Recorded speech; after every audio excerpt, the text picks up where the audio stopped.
Hello students, civilian IAS में जैसा कि आप पूरे पटना में प्रचारित किया गया था कि आज सिविलियन आईएएस में 70th बीपीएससी के लिए डेमो क्लास का प्रारंभ होगा। तो आइए हम लोग जानें कि 70th बीपीएससी का तैयारी कैसे करें। और हमारे यहाँ आपको जैसे बोर्ड पर लिखा हुआ है कि आज डेमो क्लास में फ्री डेमो क्लास होगा और 15 दिन तक क्लास होगा। ये 15 दिन तक क्लास पहले आपको यूट्यूब पे बारी बारी डाले जाएंगे सिस्टमेटिक, और फिर इसका एक ऐप भी होगा और इस ऐप पर भी आप जुड़ के अध्ययन कर सकते हैं। लेकिन 15 दिनों तक आप जानिए कि सिविलियंस आईएएस में तैयारी कैसे कराई जाती है। बिना देर के हुए हम लोग आते हैं कि बीपीएससी क्रैक कैसे करें। बीपीएससी के प्रीलिम्स में सिलेबस क्या क्या हैं, इसके बारे में थोड़ी सी जानकारी तो आपको होनी ही चाहिए, क्योंकि आप सिलेबस खरीदे होंगे, आपको पता है। तो आइए हम जानते हैं कि बीपीएससी में हम क्या पढ़ेंगे और कितना पढ़ेंगे तो हमारा काम चल जाएगा, इसके बारे में जानिए। सबसे पहले बीपीएससी में जो हमारा सब्जेक्ट है वो बिहार के बारे में जानकारी होनी चाहिए। आप बिहार के रहने वाले हैं और बिहार बीपीएससी की परीक्षा दे रहे हैं तो आपको बिहार स्पेशल, बिहार विशेष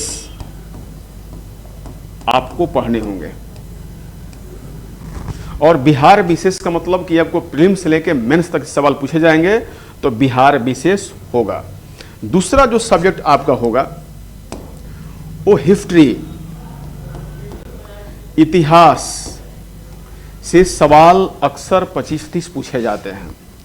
तो इतिहास विषय के भी गहन अध्ययन हमारे कोचिंग द्वारा कराई जाएगी और सबका जितने भी क्लासेज होंगे उनका बेस होगा एनसीईआरटी और टीचर के अपने थॉट भी होंगे। तीसरा जो सब्जेक्ट होगा वो होगा भूगोल। भूगोल में हम लोग पढ़ते हैं भारत प्लस विश्व।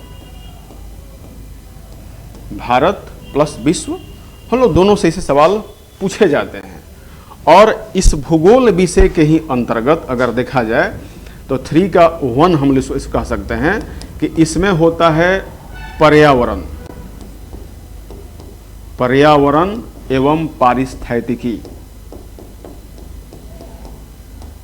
पारिस्थितिकी से सवाल अब जोड़े जा रहे हैं, इससे लगातार क्वेश्चन पूछे जा रहे हैं। चौथा जो महत्वपूर्ण विषय है यह है राजनीतिक विज्ञान। राजनीतिक विज्ञान, पॉलिटिकल साइंस। पांचवा जो सब्जेक्ट हमारा महत्वपूर्ण है वह है साइंस, विज्ञान। तो विज्ञान में देखिए 3 चीज,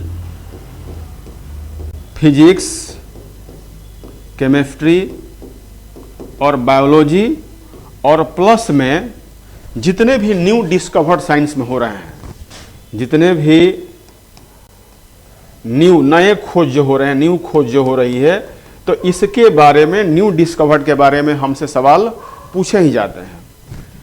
फिर है जो छठा महत्वपूर्ण टॉपिक है वह है करेंट अफेयर्स। करेंट अफेयर्स, तो करेंट अफेयर्स में 3 चीज हो जाएगा आपका। करेंट अफेयर्स में सबसे पहले तो आपके बिहार से रहेगा, बिहार में नया क्या है, भारत में और प्लस विश्व में। ये करेंट अफेयर्स तीनों क्षेत्र से रहेंगे, प्लस सब्जेक्ट से भी रहेंगे। जिससे मान लीजिए कि भूगोल में कई नई खोजें हुई हैं, कुछ और काम हो रहा है, साइंस में कुछ है, तो करेंट अफेयर्स का मतलब हो गया कि ओवरऑल आपको जानने ही होंगे कि करेंट अफेयर्स में कुछ भी नया दे सकता है। ये आपसे पूछ सकता है कि अभी पाकिस्तान के नए प्रधानमंत्री कौन बने हैं, वो किस दल के हैं, तो आपसे देश विदेश के बारे में पूरी जानकारी पूछी जा सकती है। तो ये करंट अफेयर्स हो गया। इसके बाद जो हम लोग आएंगे, इसमें और क्या पूछेगा, तो इसमें यहीं पर देखिए आप, इसमें अगला है जो 7वां सब्जेक्ट है वो है आर्थिक। भारत की अर्थव्यवस्था, अर्थव्यवस्था, लेकिन इसमें विश्व भी जुड़े होते हैं। अब इंटरनेशनल मॉनेटरी फंड ने भारत के बारे में क्या कहा, तो वो आपको वर्ल्ड इकोनॉमी से आ जाएगा। तो इंडिया एंड वर्ल्ड इकोनॉमी से भी सवाल आपसे पूछे जाएंगे और आपको इसका उत्तर देना होगा। 8वां जो है वो विविध है। विविध कहीं से भी कोई भी जीएस का सवाल उठा कर दे सकता है, जो किसी सब्जेक्ट से रिलेटेड हो भी सकता है, नहीं भी हो सकता है। और 9वां जो होता है वो होता है गणित प्लस तर्कशास्त्र, जिसको हम लोग रीजनिंग भी कहते हैं, मैथ को भी कई जगह पर तर्कशास्त्र कहा जाता है। तो गणित और तर्कशास्त्र से भी 10 सवाल पूछे जाते रहे हैं, रीजनिंग से भी सवाल अब पूछे जा रहे हैं। अब यहाँ तक आपने ये समझा कि लगभग 9 सब्जेक्ट्स, बिहार विशेष, इतिहास, भूगोल, भारत और विश्व, पर्यावरण परिस्थिति से जुड़ा हुआ है, राजनीतिक विज्ञान, विज्ञान में आप physics, chemistry, biology plus new खोजे दे सकते हैं, करंट अफेयर्स में बिहार, भारत और विश्व, भारत की अर्थव्यवस्था सवाल, विविध प्रश्नावली, गणित और तर्कशास्त्र से हमारा बीपीएससी का 150 क्वेश्चन बनता है। नए पैटर्न में अब 4 ही ऑप्शन आ रहे हैं, लेकिन यह जो बीपीएससी का अब ये न्यू सिलेबस है, यह अपने आप में यूपीएससी के टक्कर का हो चुका है। इसे आप यूपीएससी के क्वेश्चन से कमतर आंकने का बिल्कुल ही भूल ना करें, न तो आपको इसको हजाना उठाना पड़ेगा। जब आप बीपीएससी की तैयारी कर रहे होते हैं तो माइंड में इतना ही रखिए कि मुझे बिहार विशेष तो पढ़ना है, लेकिन ओवरऑल हमको यूपीएससी का सिलेबस और पीटी का देखना है, यही आपका प्रीलिम्स का सिलेबस है। इतने पढ़ने पड़ेंगे। हमारे यहाँ मुझे लेकर और 4 फैकल्टी आपसे जुड़ेंगे और ओवरऑल सभी सब्जेक्ट का क्लास स्पेशलिस्ट से कराया जाएगा। लेकिन मेरी जो मैं यहाँ का डायरेक्टर हूँ, तो मैं कुछ क्लासेज यहाँ पर ज़्यादा लेता हूँ। शुरुआत मुझसे ही होगी, इसके बाद पॉलिटिकल, बिहार स्पेशल, इकोनॉमिक्स और साइंस हिस्ट्री क्लासेस शुरू की जाएंगी। तो आप इस पर कंटिन्यू रहें, आपको प्रतिदिन वीडियो मिलते रहेंगे यूट्यूब पर, और ऑफलाइन के क्लास जो आप सब बच्चे यहाँ पर ज्वाइन हुए हैं, तो आपको बिल्कुल ही नए क्लास प्रतिदिन मिलेंगे और आप रेगुलरिटी को बनाए रखें। तो बिना देर किए हम आते हैं अपने सब्जेक्ट पे। मैं जय सिंह। तो मेरा ज्योग्राफी, सोशल, ये सारे जो सब्जेक्ट्स हैं ये बहुत अच्छे माने जाते हैं, विद्यार्थी कई हमारे सफल हो चुके हैं। तो मैं आपको ज्योग्राफी से शुरुआत करता हूँ। बीपीएससी में पहला टॉपिक जो आज शुरुआत होगी तो वह होगा भूगोल से। भूगोल से भूगोल विषय में हम लोग जो पढ़ते हैं बीपीएससी के लिए, इसमें 2 टॉपिक्स होते हैं। एक होता है भारत और दूसरा होता है विश्व। भारत का जो भूगोल है, तो भारत के भूगोल के सिलेबस में भारत की स्थिति और विस्तार से लेकर के भारत कहाँ पर अवस्थित है, भारत का क्षेत्रफल क्या है, जनसंख्या क्या है, भारत के ओवरऑल जितने भी ज्योग्राफिकल एलिमेंट्स हैं उन सारों सभी का अध्ययन किया जाता है। ठीक इसी प्रकार विश्व के भूगोल में ब्रह्मांड की उत्पत्ति से लेकर के, खगोल से लेकर के, विश्व में कहाँ पर क्या है, इससे भी जानकारी हमारी होनी चाहिए बीपीएससी में। तो हम बिना देर के हुए शुरुआत करते हैं। आपको भूगोल विषय, जो भूगोल विषय है, इसका परिभाषा क्या है, इसका परिभाषा क्या है। तो इसका परिभाषा एक सिंपल समय आपको बता देता हूं, उसके बाद हम लोग भूगोल विषय को बांट के पढ़ेंगे। तो सीधी सी बात है कि भूगोल विषय का परिभाषा यह होता है कि भूगोल वह विज्ञान है, भूगोल वह विज्ञान है जिसके अंतर्गत ब्रह्मांड में पृथ्वी की उपस्थिति, यूनिवर्स में पृथ्वी की उपस्थिति और पृथ्वी का ब्रह्मांडीय पिंडों के साथ संबंध और स्वयं पृथ्वी पर उपस्थित जैव और अजैव घटकों का आपसी क्रियान्वयन का अध्ययन क्या कहलाता है, भूगोल कहलाता है। अगर मैं परिभाषा को समझाऊं तो आपको भूगोल विषय में ब्रह्मांड को पढ़ना है, ब्रह्मांड की उत्पत्ति कैसे हुई, सौरमंडल कैसे बना, पृथ्वी कैसे बनी और पृथ्वी पर पर्वत पठार मैदान कैसे बने, इन पर्वत पठार मैदान कहाँ पर कैसे हैं, मानव जीवन का इन सारे फिजिकल पर्वत पठार मैदान से क्या संबंध है, मानव की क्या आर्थिक क्रियाएं हैं, मानव के कहाँ अधिवास है, कौन सा वनस्पति कहाँ पर पाए जाते हैं, माने ओवरऑल जितने भी पृथ्वी का अध्ययन है। बहुत लोगों ने कह दिया कि परिभाषा दे दिया भूगोल का सीधे कि जियो प्लस ग्राफी, माने जियो माने हो गया पृथ्वी, और ग्राफी का मतलब होता है वर्णन करना, वर्णन करना। तो पृथ्वी का वर्णन करना ही भूगोल है, इसी से परिभाषा बना है। और इस परिभाषा को या इस ज्योग्राफी के इस परिभाषा को बहुत लोगों ने अलग अलग ढंग से दिया है। लेकिन इसमें एक बात मैं आपको और बता दूं कि भूगोल विषय के जो फादर हैं,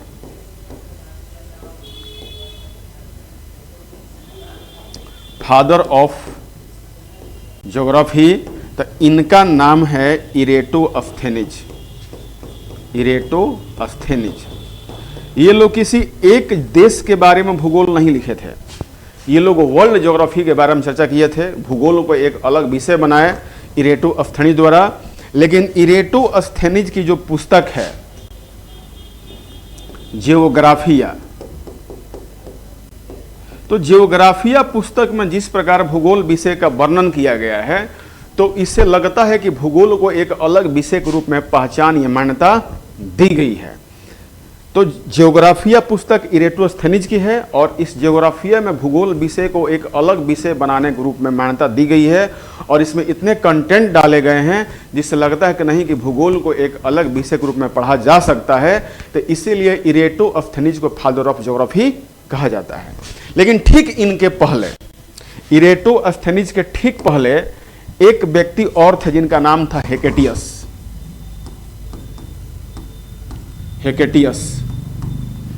हेकेटियस ने एक पुस्तक लिखी थी जिसका नाम था पेरिडायस।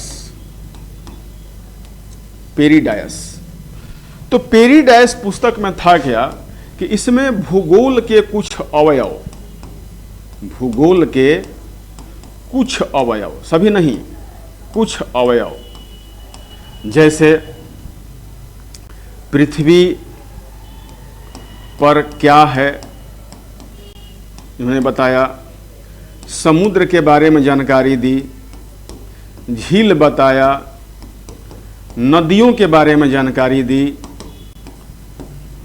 पर्वत पठार ईटीसी के बारे में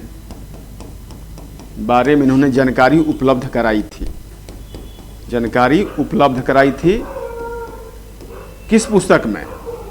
पेरिडायस में, हेकेटियस द्वारा। तो कुछ लोग शुरुआत में भूलवश इन्हें ही फादर ऑफ ज्योग्राफी मानते थे, लेकिन रियल में फादर ऑफ ज्योग्राफी इरेटोस्थेनिज हैं। इन्होंने भूगोल को एक व्यवस्थित विषय के रूप में किया। अब हम लोग आते हैं कि भूगोल विषय को हम लोग कैसे पढ़ें और किस रूप में पढ़ें। तो देखिए, भूगोल विषय को अगर हम लोग विषयवार बांटे तो इसको दो भागों में बांट सकते हैं। पहला हम लोग बांटते हैं भौतिक भूगोल, भौतिक भूगोल, और दूसरा होता है मानव भूगोल।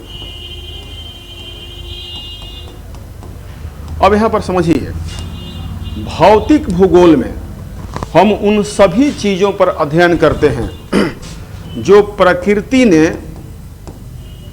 प्रकृति ने अजैव रूप में उपलब्ध कराया है, अजैव रूप में उपलब्ध कराया है, उपलब्ध करवाया है। लेकिन इसमें हम लोग जब जंगल पढ़ते हैं या वन पढ़ते हैं तो वन में जीव होती है। भौतिक भूगोल में हम लोग जो डिवीजन करते हैं तो वनीय प्रदेशों के बारे में जानते हैं, तो इसमें जीवीय चीज होता है। और दूसरा मानव भूगोल में मानव की उत्पत्ति से लेकर इसके सभी कार्य एवं क्रियाकलाप का अध्ययन किया जाता है। सब कुछ, जैसे मनुष्य कैसे उत्पन्न हुआ, अध्ययन किया जाता है। मनुष्य उत्पत्ति कब हुई, कैसे हुई, मनुष्य धीरे धीरे कैसे विकसित हुआ, मनुष्य की प्रजातियां क्या हैं, जातियां क्या हैं, हैबिटेट्स क्या है, इसकी आर्थिक क्रियाएं क्या हैं, सब कुछ, इसकी जीवन शैली क्या है, जीवन प्रत्याशा क्या है, सभी यह हम लोग मानव भूगोल के अंतर्गत पढ़ते हैं। मानव भूगोल के अंतर्गत बहुत विषय हो जाएंगे, जैसे राजनीतिक भूगोल हो जाएगा, आर्थिक भूगोल हो जाएगा, कृषि भूगोल हो जाएगा। इस सबसे सवाल आते रहते हैं। तो इधर जैसे ही ये भौतिक भूगोल था, पहले ही बता दिया कि प्रकृति ने जो भी अजैव रूप में दिया है, वो ब्रह्मांड है, खगोलीय पिंड है, पर्वत है, पठार है, मैदान है, झील है, समुद्र है। वो अलग बात है कि समुद्र में जीव पाए जाते हैं, लेकिन समुद्र कैसे बना, झील कैसे बना, नदियों का उद्गम कैसे हुआ, इन सब की जानकारी हम लोग कहाँ लेते हैं? भौतिक भूगोल में।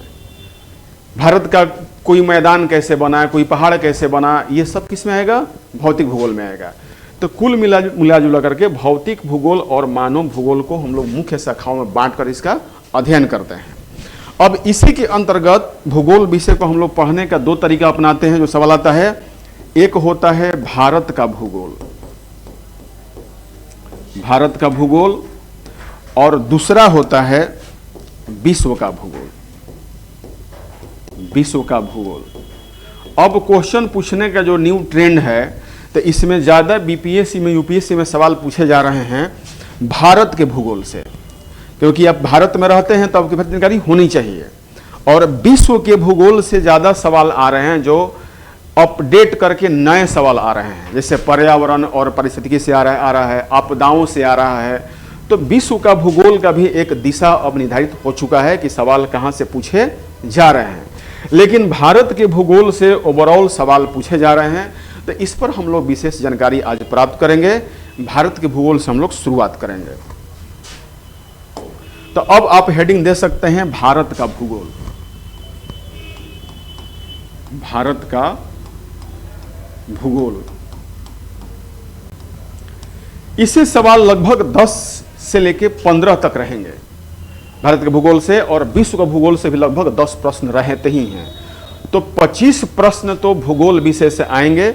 इस भूगोल विषय पर डेली आपको क्रमानुसार एक वीडियो मिलेगा, फिर बिहार स्पेशल के सर पढ़ाएंगे आपको, और फिर पॉलिटिकल का अध्ययन कराया जाएगा।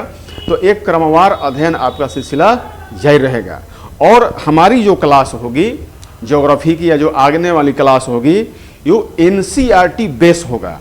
यहाँ तक कि आप देखेंगे कि एनसीईआरटी का हम लोग स्मार्ट बोर्ड पर पेज लाके पढ़ाएंगे, प्लस अपना कंसेप्ट और मैपिंग। तो आपको ऐसा हो जाएगा कि आप बिल्कुल मैप के मास्टर हो सकते हैं। तो आइए हम लोग जानते हैं कि भारत के भूगोल में हम लोग क्या पढ़ेंगे। तो भारत के भूगोल में जो पहला चैप्टर पढ़ा जाता है, वो हम लोग पढ़ते हैं भारत का नामकरण। भारत का नामकरण कैसे हुआ और क्यों हुआ। और दूसरा महत्वपूर्ण है भारत की स्थिति, भारत दुनिया में कहाँ पर अवस्थित है, हम लोग कैसे जानेंगे। और तीसरा हम लोग पढ़ते हैं भारत का प्राकृतिक विभाजन, प्राकृतिक विभाजन। तो ये अभी और इसमें टॉपिक्स हैं, लेकिन अभी इतना ही जानिए कि भारत का नामकरण, भारत की स्थिति और भारत का प्राकृतिक विभाजन जो आज आपको हम बताने जा रहे हैं। अब देखिए, भारत का जो नाम है, जो ये भारत नाम पड़ा है, वो राजा भरत, राजा भरत, वो भरत रामायण वाले नहीं, वो भरत कबीला के वंश के थे। तो राजा भरत के नाम पे इस देश का नाम पड़ा भारत। तो पहला नाम जो भारत जो है हम लोग जानते हैं, ये राजा भरत एक कबीला थी शुरुआत में, और इन्होंने ही इनके नाम पे देश का नाम पड़ा भारत। दूसरा नाम इसका अभी जो वर्तमान में चलन में है, वो नाम है इंडिया। और ये इंडिया जो नाम है, वो लगभग सिंधु नदी से इंडस हो गया। तो सिंधु नदी के कारण इसका नाम धीरे धीरे इंडस हुआ, और इंडस नदी से नाम क्या हो गया? इंडिया। इस नाम को देने के पीछे कई विदेशी ताकतों का हाथ है। इसमें एक कोई नहीं, जितने भी विदेशी आए, जैसे पुर्तगाली आए, अंग्रेज आए, या इसके पहले और जो भी अरबियन आए, ये सब लोग मिलकर के इसका नाम दिए थे इंडस, या कहीं सिंधस, या कहीं सिंधु नदी पे। तो इंडिया नाम विदेशियों का दिया हुआ है। ऐसे इंडिया नाम को लेकर भी हाल ही बहुत चर्चा है। विपक्ष द्वारा एक इंडिया नाम का गठबंधन बनाया गया है, और इसे हर एक समाचार चैनलों पर इंडी करके दिखाया जाता है। और इंडिया का अगर गूगल पे आप सर्च करेंगे मीनिंग क्या होता है, तो इसका मतलब होता है पिछड़ा। ऐसे लोग जिसमें अज्ञानता हो और जहां खूंखार लोग रहते हो, इसका ऑक्सफोर्ड डिक्शनरी में मीनिंग दिया गया था, हालांकि अब उसको हटा दिया गया है। तो हमारा इंडिया आज विश्व में आगे बढ़ रहा है, चर्चा हम लोग नहीं करेंगे, पॉलिटिकल साइंस का विषय है। तो हम लोग अब नहीं जाने कि भारत, इंडिया। तीसरा नाम फेमस है हिंदुस्तान।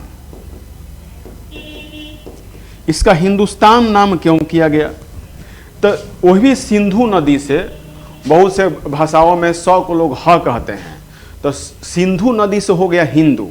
और हिंदू के क्षेत्र में रहने वाले, सिंधु के क्षेत्र में रहने वालों का आपको कहा गया सिंधु में रहने वालों का स्थान, माने हिंदू स्थान, या दूसरा शब्द हिंदू धर्म के जाति के रहने वाले लोग को भी क्या कह दिया गया, हिंदू स्थान। तो ये पहले तो आया सिंधु से, सिंधु से, इसमें स का उच्चारण लोग ह करते थे, तो यह हो गया हिंदू। और सिंधु नदी के क्षेत्र में रहने वाले जो लोग थे, तो उन्हें कह दिया सिंधु स्थान, माने हिंदू स्थान में रहने वाले लोग। तो वहीं आगे चल के जो एक धर्म जो है, जो सनातन धर्म है, तो सनातन धर्म को विदेशियों द्वारा कहा गया हिंदू, क्योंकि सनातनी यहाँ रहने वाले थे। तो अब सनातनी को हिंदू कहा गया, तो सनातन के स्थान वालों का कह दिया गया हिंदुस्तान, हिंदू स्थान। यही हिंदुस्तान हमारा बन गया, हिंदुस्तान, हिंदुस्तान बन गया। तो तीसरा नाम है हिंदुस्तान। चौथा नाम देखेंगे भारत का, तो उसका नाम है आर्यावर्त। आर्यावर्त। बहुत से लोगों का मानना था कि यहाँ पर आर्य बाहर से आए थे, और जब बाहर से आर्य आके यहाँ पर बसे, तो इसको कहा गया आर्यावर्त। इसका एक और फेमस नाम है जम्बू द्वीप।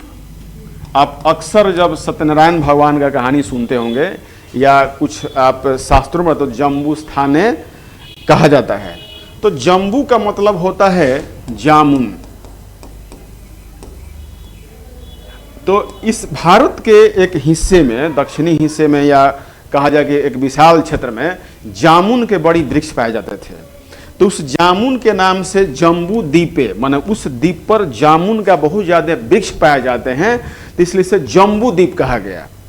तो जामुन वृक्ष जो होता है, जो जामुन वृक्ष होता है, तो भारत में इसकी बहुलता रही थी, तो उस नाम पर इसका नाम पड़ गया जम्बू द्वीप। एक और नाम है, इसको लोग बोलते हैं भारत खंडे, क्योंकि आप देखेंगे भारत एक उपमहाद्वीप के रूप में है, लेकिन भारत की जो वास्तविक सीमा बनाता है, उत्तर में हिमालय और दक्षिण में हिंद महासागर, पूर्व में बंगाल की खाड़ी और पश्चिम में मान लीजिए कि हमारा पाकिस्तान है, चाहे अरबियन कंट्री है।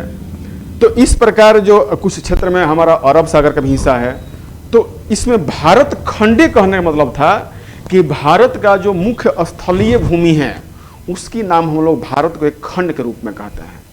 तो इस तरह से कुछ अपने नाम हो गए, तो इस नामों के अनुसार भारत का नामकरण हुआ, और आज भारत को वर्तमान जो रूलिंग पार्टी या सरकार है, वह भारत के नाम से ही, आप G20 देख लीजिए या कहीं पर विदेशों में समिट हो रहा है, तो भारत सरकार अब अपने नेम प्लेट के आगे, पहले इंडिया लिखा होता था, नेम प्लेट के आगे इंडिया, जैसे कुर्सी होता था तो INDIA इंडिया, और अब इसको प्रमोट करके लिखा जा रहा है नेम प्लेट के आगे भारत। माने अगर भारत के प्रधानमंत्री कुर्सी लगाई जा रही है, विदेश मंत्री कुर्सी लगाई जा रही है, तो पहले वहाँ इंडिया लिखा होता था, लेकिन अब भारत सरकार कहती है उन देशों से कि हमारे कहीं प्रतिनिधि जा रहे हैं, तो आप वहाँ इंडिया के बदले भारत लिखिए। हाँ, भूलवश कहीं कहीं भी इंडिया लिखा जा रहा है, लेकिन वो भारत को ही प्रमोट कर रहे हैं। ये होना भी चाहिए, भारत नाम हमारा अपना है, इसी के नाम पे भारत पड़ा है। इंडिया चूंकि विदेशियों का देन है, तो इसलिए सरकार परहेज कर रही है, लेकिन नाम में कुछ रखा नहीं है। आप जानिए कि भारत के हमारे कई नाम हैं। अब हम लोग इससे आगे बढ़ते हैं, भारत की स्थिति।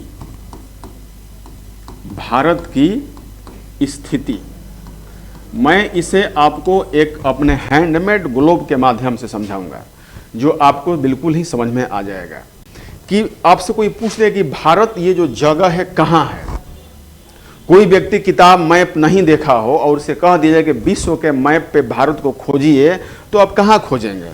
तो इसके जानने के लिए पहले किसी भी देश की या जगह की हमको दो चीज जानना जरूरी होता है। एक जानना होता है अक्षांश, लैटिट्यूड, अक्षांश रेखा या इसकी स्थिति क्या है, और दूसरा है देशांतर, देशांतर रेखा। किन अक्षांश रेखाओं और किन देशांतर रेखाओं के बीच भारत अवस्थित है, तो इसकी स्थिति अगर आपको मालूम है तो बिल्कुल ही आपको ज्ञान हो जाएगा। अब भारत का जो अक्षांश है, तो भारत का जो अक्षांश रेखा है वो 8 डिग्री 4 मिनट से 37 डिग्री 6 मिनट मुख्य भूमिका है, मुख्य भूमिका है।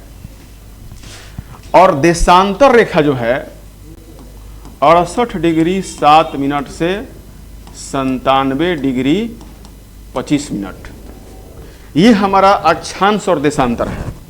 तो 8 डिग्री 4 मिनट और 37 डिग्री 6 मिनट के बीच ही भारत होगा और 68 7 97 25 के बीच ही भारत होगा। अब इसे कैसे समझेंगे आप? तो इसको समझने के लिए आपको एक ग्लोब देखना होगा, मैप देखना होगा। अब इस ग्लोब पर बीचों बीच जो हमारा क्या होता है, 0 डिग्री अक्षांश, 0 डिग्री अक्षांश। और ये जो हमारा होता है, ये होता है 0 डिग्री देशांतर। देशांतर खींचे जाते हैं ऐसे, ये जो मैं खींच रहा हूं आपके सामने, ये देशांतर रेखा है। और इनकी कुल संख्या जो होती है 360 होती है। देशांतरों की संख्या कितना होगी? 360 होगी। और इनको पूरब और पश्चिम, इसमें जो मूल देशांतर रेखा है, इसको हम लोग प्राइम मेरिडियन बोलते हैं, तो इसे हम लोग बोलते हैं ग्रीनविच। ग्रीनविच जो लंदन से गुजरता है, यह 0 डिग्री है। इसके हर एक डिग्री पर इधर 180 और इधर 180 खींची जाती है, टोटल हो जाएंगे 360। उसी प्रकार अक्षांश है, तो अक्षांश रेखाओं को हम लोग समानांतर रेखाएं या पैरेलल लाइन भी कहते हैं। तो इनकी जो खिंचाव होती है वो हर एक डिग्री पर उत्तर और दक्षिण खींची जाती है। तो यहां से लेकर यहां तक आपको यहां पर हो जाएगा 90 डिग्री अक्षांश, उत्तर और दक्षिण खींची जाती है। अब आप देखेंगे, इसको हम लोग कुछ दूरी पर मार्क कर दें, जैसे ये हो जाएगा आपको 40 डिग्री, यहाँ हम लोग मान लीजिए 70 डिग्री और यहाँ मान लीजिए 90 डिग्री। यहाँ 40 मान लें, यहाँ 70 मान लें, यहाँ 90 माना हुआ है। तो अब भारत का जो अक्षांश रेखा है वो 8 डिग्री 4 मिनट से क्या है? नॉर्थ लैटिट्यूड है। क्या है? उत्तरी अक्षांश है। अब ये जो आप 0 डिग्री अक्षांश देख रहे हैं, तो इसके उत्तरी भाग को हम क्या बोलते हैं? उत्तरी गोलार्ध। उत्तरी गोलार्ध है। तो भारत हमारा कहां है? नॉर्थ लैटिट्यूड में, उत्तरी गोलार्ध में है, या इंग्लिश में बोलते हैं नदर्न हेमिस्फीयर बोलते हैं। आज इसको नीचे वाला भाग क्या बोलते हैं? दक्षिणी गोलार्ध। दक्षिणी गोलार्ध, इसको सदर्न हेमिस्फीयर हम लोग बोलते हैं। अब आपसे कोई सीधा पूछेगा कि भारत किस अक्षांश में है या किस गोलार्ध में है, तो उत्तरी गोलार्ध में है। कहां है जी? उत्तरी गोलार्ध में, नदर्न हेमिस्फीयर में है। इसका अक्षांश कितना है? 8 डिग्री 4 मिनट से 37 डिग्री 6 मिनट। और भारत का जो देशांतर है 68 डिग्री 7 से 9 डिग्री क्या है? ईस्ट देशांतर है, ईस्ट लॉन्गिट्यूड है, माने पूर्वी देशांतर। तो ये 0 डिग्री है। ये क्या है? 0 डिग्री है। तो अब कंडीशन ये हो गया कि ये आपका हो गया, तो भारत की स्थिति किस में होगी? इस 0 डिग्री अक्षांश के ऊपर और इस 0 डिग्री देशांतर से दाहिने साइड में पूरब साइड में होगा। तो अब आपसे कोई पूछेगा कि हमको निकालना है भारत का अक्षांश, तो पहले हम लोग शुरू क्या करेंगे, ये 0 डिग्री है, तो 0 डिग्री से हम लोग 1 2 3 काउंट करेंगे। तो 1 2 3 काउंट करेंगे तो मान लीजिए कि हमारा ये लाइन हो गया कितना, 8 डिग्री। कितना हो गया? तो अब पूरे ग्लोब पर एक हम लोग लाइन खींच देंगे कि ये 8 डिग्री सभी जगह पूरे ग्लोब पर होगा। 8 4 इसको हम मान लेते हैं, 8 डिग्री 4 मिनट। और कह रहा है कि 37 डिग्री 6 मिनट। तो यहाँ से गिनते गिनते हम लोग कहाँ जाएंगे, ऊपर। देखिए यहाँ पर 40 लिखा हुआ है, तो हमारा इसी के अंदर होगा। तो ये लाइन हम लोग मान लें कि हमारा भारत जो है इस लाइन और इस लाइन के क्या है, बीच में ही है। ये दोनों जो ब्लैक लाइन आप देख रहे हैं नया वाला, तो इस ब्लैक लाइन के बीच में ही ग्लोब पर पृथ्वी कहीं ना कहीं है। लेकिन दूसरा जानना पड़ेगा इसका देशांतर क्या है। तो देशांतर है 68 डिग्री 7 से 97 डिग्री 25 मिनट। अब देखिए यहाँ पर 0 डिग्री देशांतर है और हम लोग काउंट करें 1 2 3 करते करते करते करते करते अगर मान लीजिए 68 है तो ये मान लीजिए कि यहाँ पर ही अब होगा यहाँ, और 97 25 तो हम लोग और गिने तो मान लीजिए कि ये लाइन हो गया 97 25, यहाँ हो गया, यहाँ 180 हो गया। तो अब ये तय हो गया कि भारत जो है वो इसी जगह में है, वो इसी के बीच में भारत है। तो हमने खोज लिया कि भारत पूरे विश्व में कहाँ है। तो हमको अक्षांश और देशांतर मालूम होगा, तो हम लोग खोज लें कि भारत कहाँ है। तो ये तय हो गया कि इन दोनों 8 डिग्री 4 मिनट से 37 डिग्री 6 मिनट के बीच हमारा क्या है, भारत है। और इधर खोज ले कितना, 68 डिग्री 7 से ये 97 डिग्री 25 मिनट। और इसी में भारत हमारा लगभग ऐसे इसका मैप बना हुआ है। तो आप भारत की स्थिति को ऐसे जानें। मुझे उम्मीद है कि आपको भारत स्थिति पूरा क्लियर हो गया होगा। अब हम लोग आते हैं कि भारत के बारे में आपने जान लिया कि भारत का अक्षांश कितना है और भारत का देशांतर कितना है। इससे पूरे ग्लोब पर हमारी भारत की स्थिति के पता चल गया कि हमारा भारत इसी चौकोर इलाके में अवस्थित है। तो ये हो गया हमारा भारत की स्थिति। और भारत का थोड़ा विस्तार हम लोग जाने तो इसके लिए हम लोग एक मैप पर जानेंगे। तो मैप पे जानने के लिए हमको आना होगा नेक्स्ट स्क्रीन पर। देखिए अब जो भारत है, जो मैंने आपका इसको देखिए यहां पर इस मैप पर पुनः आपको दिखा देता हूं दोबारा कि इसकी अवस्थिति कैसी है। तो बिल्कुल इस अवस्थिति को आप देखें। देखिए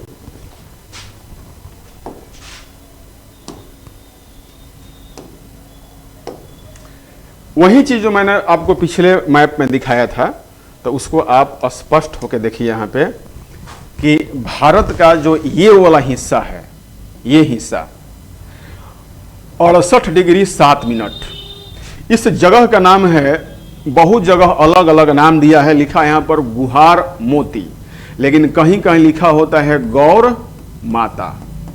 अब आपसे कोई सवाल पूछेगा कि भारत का 68 डिग्री 7 मिनट किस जगह से गुजरता है, तो उसका नाम क्या है, गौर माता या गुहार माता। ये हो गया भारत सबसे पश्चिमी क्षेत्र हो जाएगा। क्या हो जाएगा, पश्चिमी भाग, सबसे पश्चिमी भाग, सबसे पश्चिमी भाग हो जाएगा। सबसे पूर्वी जो भाग आप देख रहे हैं, तो इस भाग यह कहां पर है, ये गुजरात में है।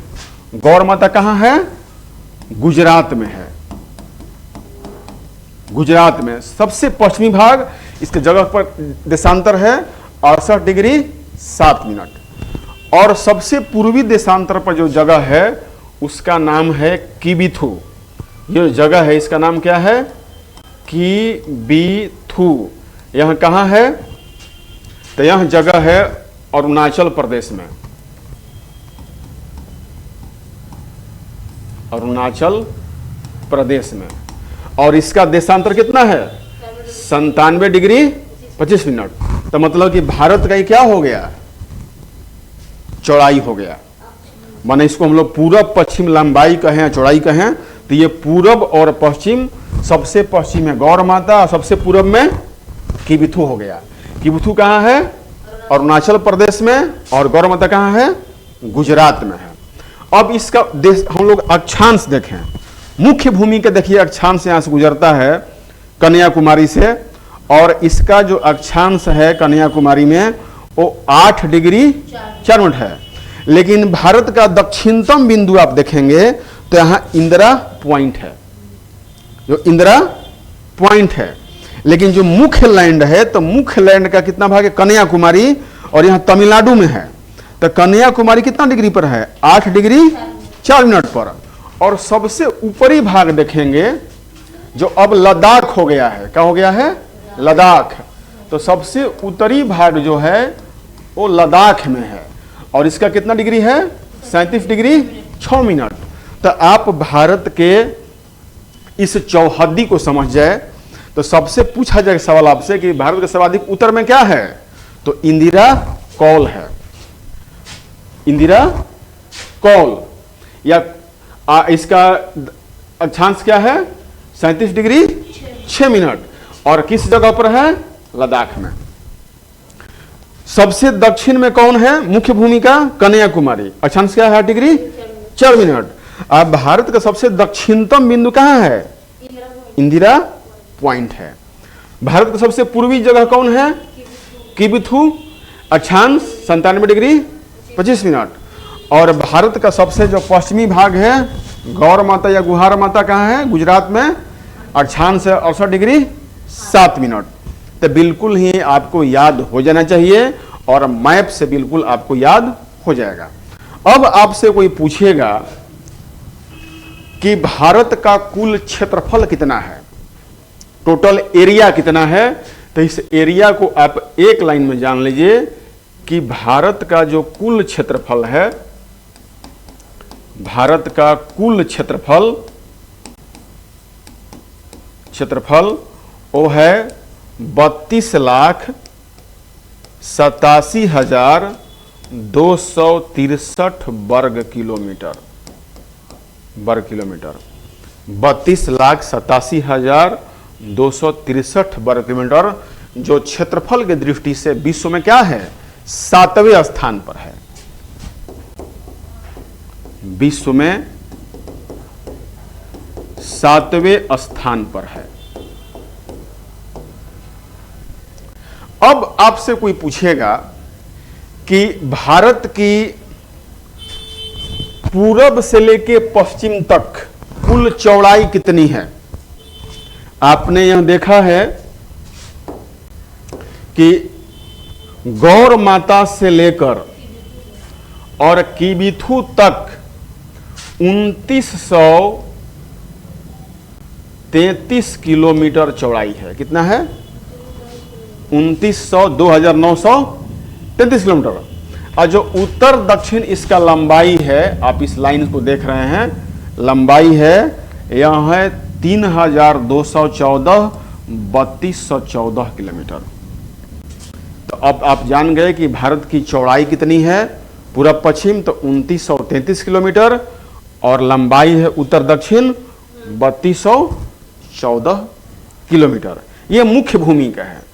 अब आपसे कोई सवाल पूछेगा कि भारत का कुल समुद्र तट की लंबाई कितनी है, तो भारत के कुल समुद्र तट की लंबाई है 7516, कहीं कहीं 7517 लिखा होता है। 7517 किलोमीटर भारत के समुद्र तट की लंबाई है द्वीपों सहित। और मुख्य भूमि की जो तट रेखा है वो कितनी है? 6200 किलोमीटर। कुल मिलाकर देखा जाए तो जमीनी सीमा की लंबाई कितनी हो जाएगी? 15,200 किलोमीटर। समझिए, समुद्र तट की लंबाई 7,517 किलोमीटर, और मुख्य भूमि की जो समुद्र तटीय रेखा कितना है? 6200 किलोमीटर, और जमीनी सीमा की लंबाई 15,200 किलोमीटर। ये तीनों चीजें आप बिल्कुल ही याद रखें।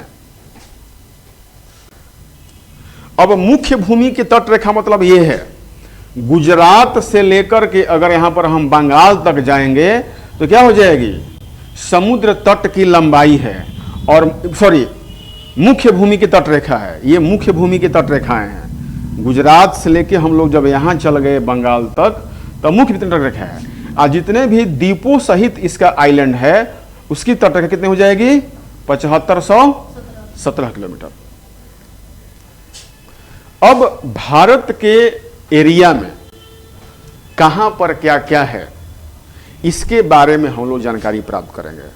तो अभी आपने जाना कि भूगोल क्या है, परिभाषा क्या है, भूगोल को मैंने डिवाइड किया, भारत विश्व में भारत की स्थिति कहाँ है, भारत का नामकरण क्या है, ये सब जानकारी आपने प्राप्त किया। अब हम लोग जो नेक्स्ट टॉपिक है, इस सारी जानकारी के बाद आपको हम बताएंगे कि भारत का प्राकृतिक विभाजन क्या है। तो भारत की प्राकृतिक विभाजन जानने के लिए थोड़ा सा हम लोग और इसके बारे में जानें। भारत का प्राकृतिक विभाजन कैसे करेंगे हम लोग?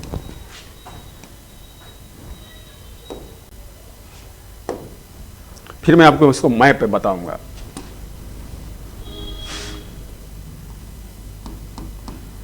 भारत का फिजिकल डिवीजन या प्राकृतिक विभाजन कैसे होगा? तो किसी भी देश में वहां पाए जाने वाले प्राकृतिक जो क्षेत्र हैं उसी आधार पर भारत का हम लोग क्या करते हैं? प्राकृतिक विभाजन करते हैं। इसको मैं पहले दो तरह से आपको समझाऊंगा। पहले एक ओवरऑल भारत में क्या क्या है इस पर बता दूंगा। सबसे पहले है भारत का पर्वतीय प्रदेश। भारत का पर्वतीय प्रदेश, माउंटेन एरिया भारत का। अब दूसरा जो क्षेत्र सबसे बड़ा विशाल है वह है भारत का विशाल माने एक बहुत बड़ा मध्यवर्ती मैदान। मध्यवर्ती क्यों कहा गया मैं इसे आपको बाद में बताऊंगा। मध्यवर्ती मैदान। तीसरा बड़ा क्षेत्र है भारत का प्रायद्वीपीय पठार। प्रायद्वीपीय पठार, प्रायद्वीप क्यों कहते हैं, पेनिनसुलर क्यों बोलते हैं, इसको इंग्लिश में पेनिनसुलर बोलते हैं, प्रायद्वीपीय पठार। चौथा है भारत का तटीय मैदान। बहुत लोग इसे मैदान में ही सम्मिलित कर लेते हैं, लेकिन इस समान मैदान से अलग तरह की मैदान होती है, इसलिए तटीय मैदान कहता है। और जो पांचवा क्षेत्र है इसे कहते हैं भारत का द्वीपीय प्रदेश। भारत का द्वीपीय प्रदेश। और एक जगह और है जिसे हम लोग जोड़ते हैं, विशाल मैदान का ही हिस्सा है। तो इसी में कहीं कहीं आपको छठा पॉइंट दिया रहता है, लेकिन वो है नहीं। इसमें होता है भारत का थार मरुस्थल। थार मरुस्थल। लेकिन वास्तव में जो थार मरुस्थल है एक प्लेन इलाका है जो मैदान का ही क्या है, अंग है। भारत के विशाल मैदान के पश्चिमी भाग में, राजस्थान में, उत्तरी गुजरात में देखेंगे हम लोग, तो उत्तरी गुजरात और राजस्थान का जो पश्चिमी भाग है वह हमारा थार मरुस्थल का हिस्सा है। तो इसलिए इसे मैदानी भाग का ही अंग माना जाता है। लेकिन फिर भी कई जगहों पर इसे छठे रूप में भारत के थार मरुस्थल के रूप में डिवाइड किया जाता है। तो ये भारत का 6 क्या हुआ, प्राकृतिक विभाजन। लेकिन मुख्य रूप से देखा जाए तो 4 ही बहुत जगह लिखा हुआ है, क्योंकि भारत का पर्वतीय प्रदेश, विशाल मैदान में हमारा क्या चला जाएगा, मरुस्थल, भारत के प्रायद्वीपीय पठार और भारत के तटीय मैदान। और इसी तट में लोग सम्मिलित करते हैं द्वीपीय प्रदेश, जो होना नहीं चाहिए।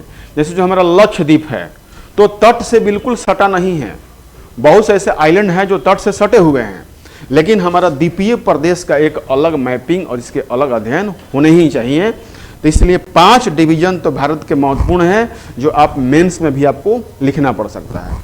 अब हम लोग बारी बारी से इसका अध्ययन करेंगे कि भारत का पर्वतीय प्रदेश कहाँ है, क्या है, विशाल मैदान, भारत का द्वीपीय पठार, भारत का तटीय मैदान और भारत का द्वीपीय प्रदेश। मैं आप लोगों को इसे आज को मैप पर बता देता हूं, इसका डिस्क्रिप्शन हम लोग कल बढ़िया से पढ़ेंगे, नेक्स्ट क्लास में पढ़ेंगे। तो आइए इसको हम लोग देखते हैं, इसे मैप पर हम लोग जब समझेंगे।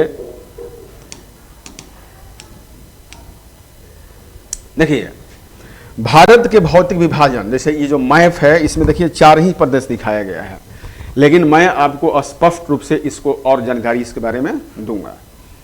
देखिए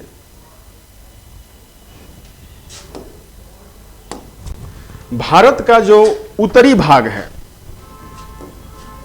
भारत का जो उत्तरी भाग है, तो इस भाग में आप देखिए यहां पर इंडेक्स देखिए, इंडेक्स में जो इस तरह का इंडेक्स दिखाया गया है एक पैरेलल लाइन द्वारा, तो इस लाइन द्वारा दिखाया गया है भारत का ये सभी पर्वतीय प्रदेश। तो भारत के उत्तरी भाग में ये विशाल पर्वतीय प्रदेश अवस्थित है, जिसमें पूर्वोत्तर की पहाड़ियों को भी दिखाया गया है। ये जो भारत के जो 7 सिस्टर राज्य हैं, इसमें असम को छोड़ दिया जाए और इस कुछ भाग को, तो ये जो वाला भाग जो है मेघालय है, इससे जुड़े नागालैंड है, ये सब भाग पर्वतीय क्षेत्र है। तो ये भारत का पूरा पर्वतीय प्रदेश आप इस मैप पर देख करके समझ सकते हैं। अब ये किस राज्य में कैसे है, कौन कौन क्षेत्र, इसे हम लोग अलग से नेक्स्ट क्लास में पढ़ेंगे। दूसरा है गंगा और ब्रह्मपुत्र का मैदान, माने भारत का विशाल मैदान। तो आप इस इंडेक्स में देख रहे हैं कि इसमें डॉटेड दिया गया है। तो ये जितने भी ये डॉट्स वाले क्षेत्र हैं, देखिए इसमें पूरा थार मुस्लिम दिखाया गया है, ये हमारा भारत का क्या है, गंगा और ब्रह्मपुत्र का मैदान है। ब्रह्मपुत्र का मैदान मुख्य रूप से असम में है और थोड़ा बड़ी मात्रा में पश्चिम बंगाल में है। तो ये जो हमारा मैदानी क्षेत्र है भारत का, तो ये हमारा क्या है, पहला हमारा था पर्वत, ये और पहाड़ी, और ये हमारा क्या है, मैदानी भाग है। तीसरा इंडेक्स आप देख रहे हैं कि दक्षिण का पठार, या मैंने आपको प्रायद्वीपीय पठार कहा, तो ये भी एक विशाल क्षेत्र में है। इंडिया प्रायद्वीप इसलिए कि इस एरिया के 3 ओर क्या है, समुद्र हैं। इस भाग में समुद्र, इस भाग में समुद्र और नीचे भी समुद्र। तो जो कोई क्षेत्र 3 ओर से समुद्री या जलीय भाग से घिरा, उसे क्या कहते हैं, प्रायद्वीप कहते हैं, पेनिनसुलर कहते हैं। तो इसीलिए इसे प्रायद्वीपीय पठार कहा गया है। तो यह एक विशाल क्षेत्र में क्या है, प्रायद्वीपीय पठार को दिखाया गया है। चौथा जो है खड़ी पैरेलल लाइन से दिखाया गया है तटीय प्रदेश या तटीय राज्य भी होते हैं इसमें। तो तटीय राज्य, तटीय प्रदेश में देखेंगे कि ये गुजरात को पूरे तटीय में दिखाया गया है, लेकिन ये सिर्फ किनारे वाले जो भाग हैं वहीं तटीय प्रदेश हैं। तो तटीय राज्यों की अगर आप लोग क्रम गिनेंगे, संख्या गिनेंगे, तो मैं आपको गिनवा देता हूं कि एक इधर से इंधर पहले क्या होता है, गुजरात, फिर इसके नीचे, गुजरात के नीचे जो होता है वो है दूसरा क्या है, महाराष्ट्र, फिर इसके नीचे छोटा सा जगह क्या है, गोवा है तीसरा नंबर पर, फिर चौथा हमारा कर्नाटक है, और नीचे यहां पर क्या हो जाएगा, केरल 5, फिर यहां पे जो छठा नंबर हो जाएगा तमिलनाडु, यहां पर हमारा तमिलनाडु हो जाएगा। इसके ऊपर हम लोग जाएंगे तो क्या हो जाएगा, आंध्र प्रदेश, आंध्र प्रदेश। इसके ऊपर जाएंगे तो हमारा उड़ीसा हो जाएगा, और फिर हो जाएगा वेस्ट बंगाल। तो ये 9 जो ऐसे राज्य हमारा हैं, गुजरात, महाराष्ट्र, गोवा, कर्नाटक, 5वां केरल, 6वां तमिलनाडु, 7वां आंध्र प्रदेश, 8वां उड़ीसा और 9वां वेस्ट बंगाल। ये 9 हमारे क्या हैं, तटीय प्रदेश हैं या राज्य हैं। तटीय प्रदेश का सीधा सा मतलब होता है कि जो समुद्र के तट के नीचे अवस्थित है उसे तटीय प्रदेश कहा जाता है। तो आप देख लिए, लेकिन इसके बाद भी देखिए, ये जो हमारा प्रदेश देख रहे हैं ये अंडमान निकोबार का है। यहाँ पर बहुत से सुंदरवन के डेल्टा और द्वीप पाए जाते हैं। यहाँ पर भी गुजरात के इस क्षेत्र में कई हमारे द्वीप पाए जाते हैं। यहाँ पर लक्षद्वीप समूह है। तो एक हमारा 5वां जो द्वीपीय समूह है वो भी हमारा भारत का एक महत्वपूर्ण अंग है।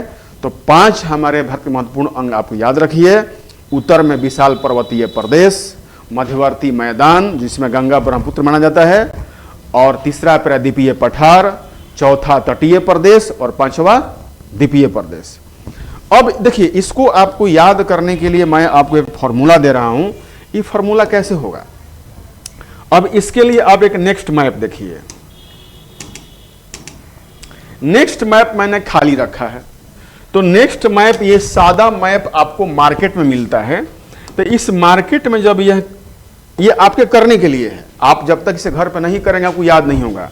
तो इस मार्केट वाले मैप पर जो मिलता है 1 रुपए का, तो इसमें आप भारत देख लिए। अब इसमें सभी राज्यों का नाम लिखिए, ये कौन सा राज्य कौन है और एक दूसरे से सीमा कैसे लगती है, तो इसके बारे में आपको जानकारी होनी चाहिए। जैसे ये ऊपर का जो हमारा लद्दाख है, ये सबसे बड़ा एक क्षेत्र बन चुका है। यहां पर क्या है? जम्मू एंड कश्मीर, ठीक है। यहां पर आप देखेंगे तो हमारा क्या हो जाएगा? हिमाचल प्रदेश, और इसके नीचे क्या हो जाएगा? उत्तराखंड। अब ये देखेंगे तो क्या हो जाएगा? पंजाब, जो पाकिस्तान के सीमा से लगता है, और ये क्या हो जाएगा? हरियाणा। ये विशाल क्षेत्र हमारा राजस्थान हो जाएगा, और नीचे क्या हो जाएगा? गुजरात। ये हो जाएगा महाराष्ट्र। ये छोटा सा देख रहे हैं गोवा हो जाएगा। ये कर्नाटक हो जाएगा, और ये क्या है?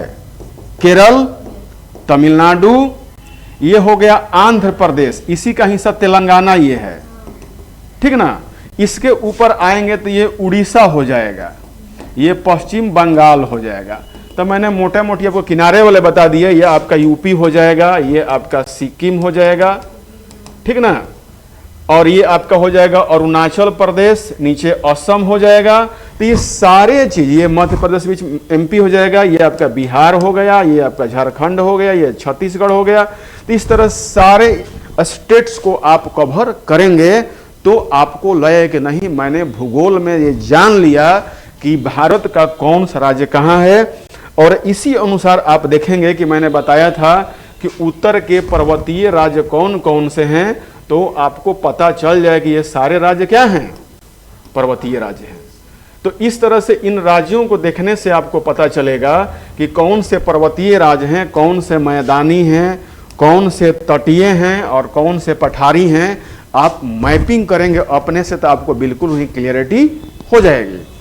तो नेक्स्ट कल क्लास होगी आपकी। नेक्स्ट क्लास में आपको हम बताएंगे कि भारत का विशाल उत्तर का जो पर्वतीय क्षेत्र है, तो उसके बारे में, उसका डिवीजन कैसे करेंगे, भारत में कौन कौन से पर्वतीय क्षेत्र कहाँ कहाँ पर अवस्थित है, तो इसकी जानकारी नेक्स्ट क्लास में।